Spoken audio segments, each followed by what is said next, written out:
ನಮಸ್ಕಾರ. ನಾನು ಗುರುರಾಜ್ ಶಾಸ್ತ್ರಿ. ಇವತ್ತು ನಾನು ನಿಮಗೆ ಹೇಳಕ್ ಹೊರಟಿರೋದು ಒಂದು ಸಣ್ಣ ಕಥೆಯ ಶೀರ್ಷಿಕೆ ಮನೆ ಮಗನಿಗಾಗಿ. ಬರೆದಿರೋದು ನಾನೇನೆ. ರಾಮಪ್ಪ ಹೊಸ ಮನೆ ಕಟ್ಟಿಸಿದ್ದ. ದಾರಿಲಿ ಹೋಗೋರಿಗೆಲ್ಲ ಆ ಹೊಸ ಮನೆ ಮೇಲೆ ಕಣ್ಣು. ಅದ್ಭುತವಾಗಿ ಬರ್ತಾ ಇತ್ತು ಮನೆ. ಯಾರಾದ್ರೂ ಇನ್ನೂ ಮನೆಗೆ ಪೇಂಟೇ ಹೊಡೆದಿಲ್ಲ ಆಗ್ಲೇ ಸುಮಾರು ಜನ ವಿಚಾರಿಸ್ಕೊಂಡು ಹೋಗಿ ಬರ್ತಾ ಇದ್ರು, ಮನೆ ಬಾಡಿಗೆ ಕೊಡ್ತೀರಾ ಅಂತ. ಇಲ್ಲ, ನನ್ ಮಗ ಅಮೆರಿಕಾದಲ್ಲಿದ್ದಾನೆ, ಅವನು ಮುಂದಿನ ವರ್ಷ ವಾಪಸ್ ಬಂದ್ಬಿಡ್ತಾನೆ. ಈಗಾಗ್ಲೇ ಹೋಗಿ 3 ವರ್ಷ ಆಯ್ತು. ಅವನು ವಾಪಸ್ ಬಂದ್ಮೇಲೆ ಅವನಿರೋದಕ್ಕೆ ಅಂತ ಕಟ್ಸ್ತಾ ಇರೋದು ಈ ಮನೆ ಮಗನಿಗಾಗಿ ಅಂತ ಹೇಳ್ಬಿಟ್ಟು ವಾಪಸ್ ಕಳಿಸ್ತಾ ಇದ್ದ ಅವ್ರಿಗೆಲ್ಲ. ಹೀಗಿದ್ದ ಆದ್ರೆ ಪ್ರತಿದಿನ ರಾತ್ರಿ ಆ ಮನೆ ಯಾವ ಸ್ಥಿತಿಲಿ ಕಟ್ಟಿದ್ದ, ಯಾವ ಸ್ಥಿತಿಗೆ ಬಂದಿದೆ ಅಂತ ಅದ್ರ ಫೋಟೋನ ಮಗನಿಗೆ ಕಳಿಸೋ ತನಕ ರಾಮಪ್ಪನ ಸಮಾಧಾನನೇ ಇಲ್ಲ. ಅಷ್ಟು ಹಚ್ಕೊಂಡ್ಬಿಟ್ಟಿದ್ರು ಮನೆ ಕಟ್ಟೋ ವಿಷಯದಲ್ಲಿ.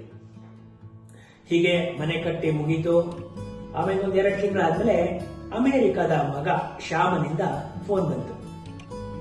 ಅಪ್ಪ, ನಿಮ್ಗೊಂದು ಗುಡ್ ನ್ಯೂಸ್ ಹೇಳ್ಬೇಕು ಅಂತಿದ್ದೀನಪ್ಪ ಅಂದ. ಗುಡ್ ನ್ಯೂಸಾ? ಏನಪ್ಪ ಅಂದ್ರು. ಅದೇನಪ್ಪ, ನಾನೊಂದು ಅಮೆರಿಕಾದಲ್ಲಿ ಮನೆ ತಗೊಂಡೆ ಅಂದ. ಹೌದೇನೋ ಶ್ಯಾಮ ಅಂದ್ರು. ಅವ್ರಿಗೆ ರಾಮಪ್ಪ ಅವ್ರಿಗೆ ಗೊತ್ತಿತ್ತು ಅಮೆರಿಕಾದಲ್ಲಿ ಮನೆ ಕೊಂಡ್ಕೊಳ್ಳೋದು, ವಾಪಸ್ ಬರ್ಬೇಕಾದ್ರೆ ಮಾರ್ಬಿಟ್ಟು ಬರೋದು ಇವೆಲ್ಲ ಸಾಮಾನ್ಯ ಇಲ್ಲಿ ತರ ಅಲ್ಲ. ಆದ್ರಿಂದ ಹೌದೇನೋ, ಸರಿ ಕಣೋ ಅಂದ್ಬಿಟ್ಟು ಹೆಂಡ್ತಿನ್ ಕರೆದ್ರು. ಲೇ ಶಾರದಾ, ನೋಡೆ ನಿನ್ ಮಗ ಅಮೆರಿಕಲ್ಲಿ ಮನೆ ಕೊಂಡ್ಕೊಂಡಂತೆ ಅಂತ ಖುಷಿಯಾಗಿ ಕರೆದ್ರು. ಅಡಿಗೆ ಮನೆಯಿಂದ ಕೈಯಲ್ಲಿ ಸೌಟ್ ಇಟ್ಕೊಂಡೇ ಬಂದಂತ ಶಾರದಮ್ಮ, ಆಯ್ತಷ್ಟೇ, ಅವನಲ್ಲಿ ಮನೆ ತಗೊಂಡ, ನಾವಿಲ್ಲಿ ಅವನಿಗೆ ಮನೆ ಕಟ್ಸ್ಬಿಟ್ಟು ಕಾಯ್ತಾ ಕೂತಿದೀವಿ, ಇನ್ನೊಂದು ಬಂದ ಅದ್ ಮುಗೀತು ಅಂದ್ರು.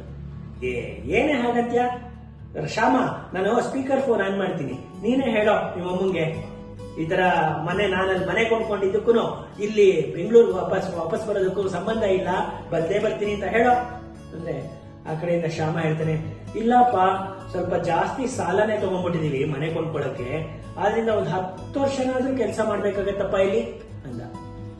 ರಾಮಪ್ಪ ಅವ್ರಿಗೆ ಸ್ವಲ್ಪ ಬೇಜಾರಾಯ್ತು. ಆದ್ರೂ ಇರ್ಲಿ, ಏನ್ ಮಾಡಕ್ಕಾಗತ್ತೆ, 10 ವರ್ಷ ಆದ್ಮೇಲೆ ಅದು ವಾಪಸ್ ಬರ್ತೀನಿ ಅಂತ ಇದ್ದಾನೆಲ್ಲ ಅಂದ್ಬಿಟ್ಟು, ಅದ್ ಸರಿ ಕಣೋ, ಏನು ಹೆಂಡತಿ ಮಕ್ಕಳು ಎಲ್ಲ ನೇರವಾಗಿ ಮನೆ ಒಳಗೆ ಹೊಟ್ಟೋದ್ರ ಅಥವಾ ಗೃಹ ಪ್ರವೇಶ ಮಾಡ್ಕೊಂಡ್ರ ಶ್ಯಾಮ ಅಂತ ಕೇಳಿದ್ರು. ಮೂರಪ್ಪ, ಗೃಹ ಪ್ರವೇಶ ಮಾಡ್ಬಿಟ್ಟೆ ಒಳಗೆ ಹೋಗಿದ್ದು. ಹಾ, ಒಳ್ಳೇದಾಯ್ತು. ಏನು ಅಲ್ಲೂ ಅದಕ್ಕೂ ಪುರೋಹಿತರು ಸಿಗ್ತಾರ ಅಮೆರಿಕಾದಲ್ಲಿ, $1 ದಕ್ಷಿಣೆನಾ ಅಂದ್ರು ರಾಮಪ್ಪ. ಇಲ್ಲಪ್ಪ, ನನ್ನ ಹೆಂಡತಿ ಅಪ್ಪ ಇದಾರಲ್ಲ, ಅವ್ರದೇ ಸಹಾಯ ಪಡೆದೆ ಅದಕ್ಕೆ.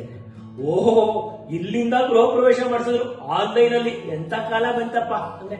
ಆನ್ಲೈನ್ ಏನಿಲ್ಲಪ್ಪ, ಗೃಹ ಪ್ರವೇಶಕ್ಕೆ ಒಂದು 15 ದಿನ ಮುಂಚೆನೆ ಅವ್ರನ್ನ ಇಲ್ಲಿ ಕರ್ಸ್ಕೊಂಡಿದ್ವಿ. ಒಳ್ಳೆ ಸಂದರ್ಭ ಅಲ್ವಾ, ಗೃಹ ಪ್ರವೇಶ ಆಗ್ತಾ ಇದೆ, ಯಾರಾದ್ರೂ ಹಿರಿಯರು ಇರ್ಬೇಕಲ್ವಾಪ್ಪ ಮನೇಲಿ, ಅದಕ್ಕೆ ಅಂತ ನನ್ನ ಹೆಂಡತಿ ಅಪ್ಪ ಅಮ್ಮನೆ ಇಲ್ಲಿಗೆ ಕರ್ಸ್ಕೊಂಡ್ಬಿಟ್ಟಿದ್ವಿ, ಅವರೇ ಮಾಡಿಸಿದ್ರಪ್ಪ ಗೃಹ ಪ್ರವೇಶನ ಅಂದ್ರು. ರಾಮಪ್ಪನವ್ರಿಗೆ ಸ್ವಲ್ಪ ಬೇಜಾರಾಯ್ತು. ಮುಂದೆ ಏನು ಮಾತಾಡ್ತೀರಾ, ಫೋನ್ ಕಟ್ ಮಾಡಿ ಹೆಂಡತಿ ಮುಖಾನೇ ನೋಡ್ತಾ ಕೂತ್ಕೊಂಡ್ರು. ಈ ತರದ್ದು ಸುಮಾರು 99 ಕಥೆಗಳು, ಎಲ್ಲ 1ರಿಂದ 1.5 ಪೇಜ್ ಕಥೆಗಳು ನಾವು ಇತ್ತೀಚೆಗೆ ನಮ್ಮ ಸಮನ್ವಯ ಸಮಿತಿಯಿಂದ ಬಿಡುಗಡೆ ಮಾಡಿದಂತಹ ತುಂತುರು ಪುಸ್ತಕದಲ್ಲಿ ಇದೆ. 70 ಜನ ಲೇಖಕರು, 99 ಕಥೆಗಳು, ಎಲ್ಲ ಚಿಕ್ಕದೆ. ನೀವು ಯಾವುದೇ ಒಂದು ಪುಟ ಸುಮ್ಮನೆ ತೆಗೆದ್ರು ಕೂಡ ನಿಮ್ಗೊಂದು ಹೊಸ ಕಥೆ ಕಾಣಿಸುತ್ತೆ. ಅಷ್ಟು ತುಂಬಾ ಜನ ಇಷ್ಟಪಡ್ತಾ ಇದ್ದಾರೆ. ಸಾಕಷ್ಟು ಜನ ಕೊಂಡು ಅದನ್ನ ಓದ್ಬಿಟ್ಟು ಇಷ್ಟಪಟ್ಟಿದ್ದಾರೆ. ಕವರ್ ಪೇಜ್, ಮುಖಪುಟಾನ ಇಷ್ಟಪಟ್ಟಿದ್ದಾರೆ. DTP ಮಾಡಿದ್ರೆ ಎಷ್ಟು ಚೆನ್ನಾಗಿದೆ ಪ್ರಿಂಟಿಂಗ್ ಅಂತ ಇಷ್ಟಪಟ್ಟಿದ್ದಾರೆ. ಕಥೆಗಳನ್ನು ಇಷ್ಟಪಟ್ಟಿದ್ದಾರೆ. ಈ ಕಥೆಗಳಲ್ಲೂ ಅಷ್ಟೇ, ಕಥೆಗಾರನ ನೀವು ತಗೊಂಡ್ರೆ ಕೆಲವರು ಇದೇ ಮೊದಲನೇ ಸಲ ಬರ್ದಿರುವಂತ ಕಥೆ ಆಗಿರುತ್ತೆ. ಇನ್ ಕೆಲವರು ನುರಿತ ಕಥೆಗಾರರು, ಅವ್ರದ್ದು ಒಂದು 3-4 ಕಥಾ ಸಂಕಲನ ಎಲ್ಲ ಬಿಡುಗಡೆ ಆಗಿದೆ, ಅಂತವ್ರು ಕೂಡ ಬರ್ದಿದ್ದಾರೆ.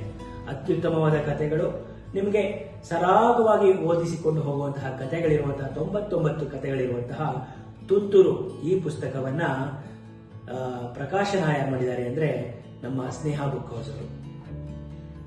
ನಿಮ್ಮ ಮನೆಯಲ್ಲಿ ಇರಲೇಬೇಕಾದಂತಹ ಪುಸ್ತಕ ತುಂತುರು. ದಯವಿಟ್ಟು ಇದನ್ನ ಕೊಂಡು ನೀವೆಲ್ಲ ಓದ್ಬೇಕು. ಓದ್ಬಿಟ್ಟು ಅದರ ಬಗ್ಗೆ ಫೀಡ್ಬ್ಯಾಕ್ ಅಂತೀವಲ್ಲ, ಅದನ್ನ ನೀವು ನಮಗೆ ಕೊಡಬೇಕು ಅಂತ ಕೇಳ್ಕೊಳ್ತೀನಿ. ಈ ಯಾರಿಂದ ಕೊಂಡ್ಕೋಬೇಕು ಅಂದ್ರೆ ಇಲ್ಲಿ ನಾನು ನಂಬರ್ ಹಾಕ್ತೀನಿ, ಸ್ನೇಹ ಬುಕ್ ಹೌಸ್ ಅವ್ರದ್ದು ನೀವು ಅವ್ರನ್ನ ಸಂಪರ್ಕಿಸಿದ್ರೆ ಸಾಕು, ಅವರೇ ನಿಮಗೆ ನಿಮ್ದು ವಿಳಾಸ ಎಲ್ಲ ತಗೊಂಡು ನಿಮಗೆ ಈ ತುಂತುರು ಪುಸ್ತಕವನ್ನ ತಲುಪಿಸ್ತಾರೆ. ಸರಿ, ಹಾಗಾದ್ರೆ ಮತ್ತೆ ಮುಂದಿನ ಪುಸ್ತಕ ಜೊತೆ ಮತ್ತೆ ಭೇಟಿ ಆಗ್ತೀನಿ. ನಮಸ್ಕಾರ.